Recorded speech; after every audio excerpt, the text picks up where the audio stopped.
မဲယုံကိုဖျက်လို့ဖျက်စီးလုပ်တဲ့လူမဲပေးတာကိုမတရားသဖြင့်လုပ်တဲ့လူဆိုရင်ကျွန်တော်တို့ကချက်ချင်းတရားစီရင်မှာဖြစ်ပါတယ်ချက်ချင်းအေးအေးယူပြီးချက်ချင်းထောင်ချမှာကျွန်တော်တို့ကနေမကူဘူးကျွန်တော်တို့ကဒီဥပဒေကတော့တရားစီရင်ရေးကတစ်ခါနဲ့အပြတ်ချပြီးသားကျွန်တော်တို့ကတရားရုံးလည်းဖွင့်ထားပြီးသားအဲ့ဒီနေ့မှာတစ်ခါနဲ့ဖွင့်ထားပြီးသားဒါပေမဲ့မပေးခင်မှာတော့အကုန်လုံးသိဖို့တော့တွေ့တယ်ဒီမှာကျွန်တော်တို့မိထီလာမှာကျွန်တော်တို့က9ပါတီပဲရှိတယ်နော်9ပါတီရှိတယ်ဆိုတော့ဒီမှာဒီဥစ္စာတစ်ခုလုံးကကျွန်တော်တို့16ပါတီပေးလို့ရနော်အဲ့ဒီ16ပါတီပြီးလို့ရကျွန်တော်9ပါတီဆိုရင်ဒီအောက်ကဟာဒီကိုကျွန်တော်တို့ကပလတ်စတစ်ပြားနဲ့ပိတ်ထားမှာပါဖန်ပြားနဲ့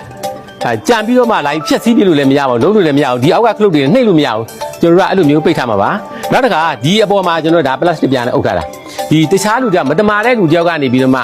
နော်မဲယုံကိုဖြက်လို့ဖြက်စီးတဲ့ဘောမျိုးနဲ့လာပြီးတော့ကွန်းစားရင်းနဲ့ကွန်းသမီးနဲ့ဒီလိုမျိုးပက်သွားတာဖြက်သွားတာမျိုးဖြစ်ခဲ့လို့ရှိရင်ကျွန်တော်တို့သိရင်ချက်ချင်းအေးအေးယူပြီးချက်ချင်းထောင်ချမှာကျွန်တော်တို့ကနေမကူဘူးကျွန်တော်ကဒီဥပဒေကတော့တရားစီရင်ရေးကတစ်ခါနဲ့အပြတ်ချပြီးသားကျွန်တော်တို့ကတရားရုံးလည်းဖွင့်ထားပြီးသားအဲ့ဒီနေ့မှာတစ်ခါနဲ့ဖွင့်ထားပြီးသားမဲယုံကိုဖျက်လို့ဖျက်စီးလုပ်တဲ့လူမဲပေးတာကိုမတရားသဖြင့်လုပ်တဲ့လူဆိုရင်ကျွန်တော်တို့ကချက်ချင်း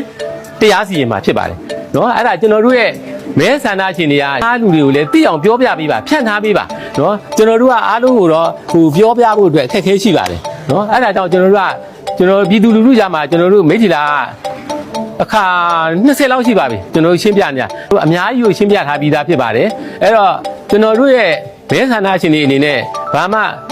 ခက်ခဲမရှိပါဘူးချောချူလာပြီးတော့မဲပေးကြပါမဲပေးခြင်းအပြင်လည်းဘာမှပြဿနာမရှိပါဘူးကျွန်တော်တို့လုံခြုံရေးအပြည့်အစုံလုပ်ထားပါတယ်လုံခြုံရေးအတွက်ကျွန်တော်တို့ရှေ့ကနေပြီးတော့မှအားလုံးဒါကိုယူပါတယ်ဒီဇင်ဘာလ28ရက်နေ့မှာကျွန်တော်တို့ပေးမှာပါသူ့အပိုင်းလိုက်ကျွန်တော်တို့ကခွဲပြီးတော့ပေးသွားမှာဖြစ်တဲ့အတွက်အဲ့ဒါစိတ်ချမ်းသာကိုချမ်းသာနဲ့လာပြီးတော့မဲပေးကြပါလို့ကျွန်တော်အဲ့လိုပြောရင်းနဲ့ပဲညီကုန်းချုပ်ပါတယ်